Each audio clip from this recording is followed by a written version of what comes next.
Starting now to get on the back end of the alphabet into episode 10 now of the Daily Dozen. Jason Jewell and Jared Cohen spotlighting the players to watch on the high school football gridiron in 2014. Jason, get us started.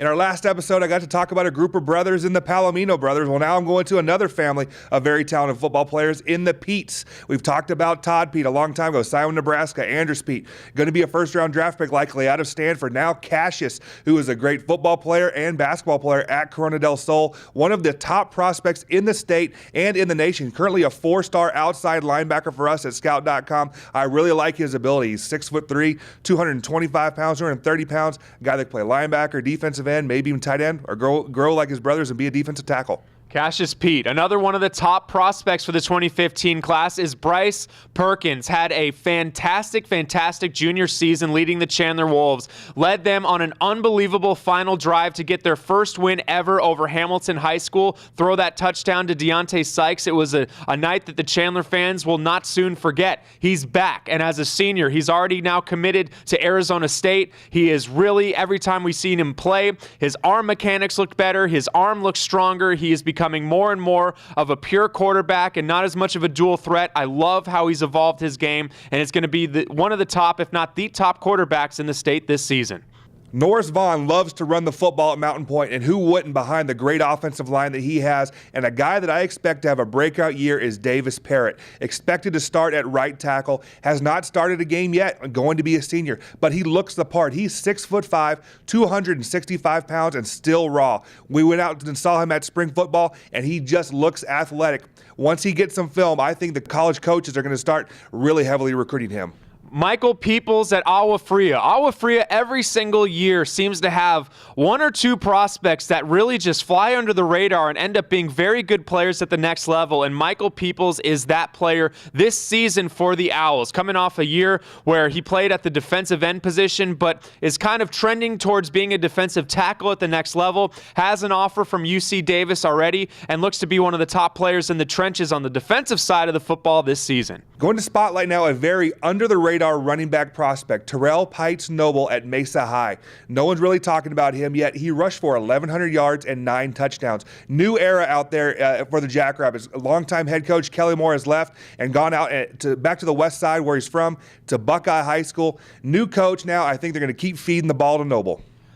Yuma Catholic, the defending state champions, in large part because of the play of the top tight end in Arizona, Matt Pistone. Now, Pistone is a guy that didn't have any college offers at the end of his junior season. Well, fast forward to today, he was one of the most recruited players in Arizona during spring evaluation period, had 13 offers in that span, ultimately commits to Oregon State, and is going to be a player that looks to bring Yuma Catholic another state championship before he goes on to Corvallis at the next level. If there's a chink in the armor at Mountain Point, it's going to be in the secondary. They were very, very good in that secondary last year, but one guy that they're expecting to step up is sophomore Isaiah Polamau, a big kid, only a sophomore, 6'4", 190 pounds. But when I saw him this summer at some of the passing leagues, he was making interceptions, just making plays and pass breakups.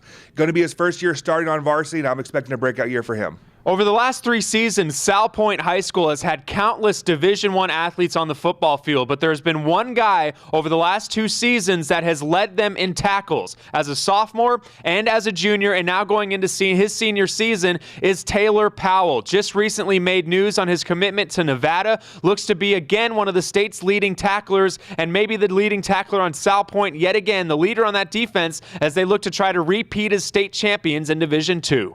Somehow it always falls that I'm talking about offensive linemen, but one of my There's a good reason for that. One of my favorite guys is Jamison Pruitt at Sandra Day O'Connor High School. Plays left tackle for them, and he is a good one. He's 6'4", 265, and he committed to Northern Arizona early.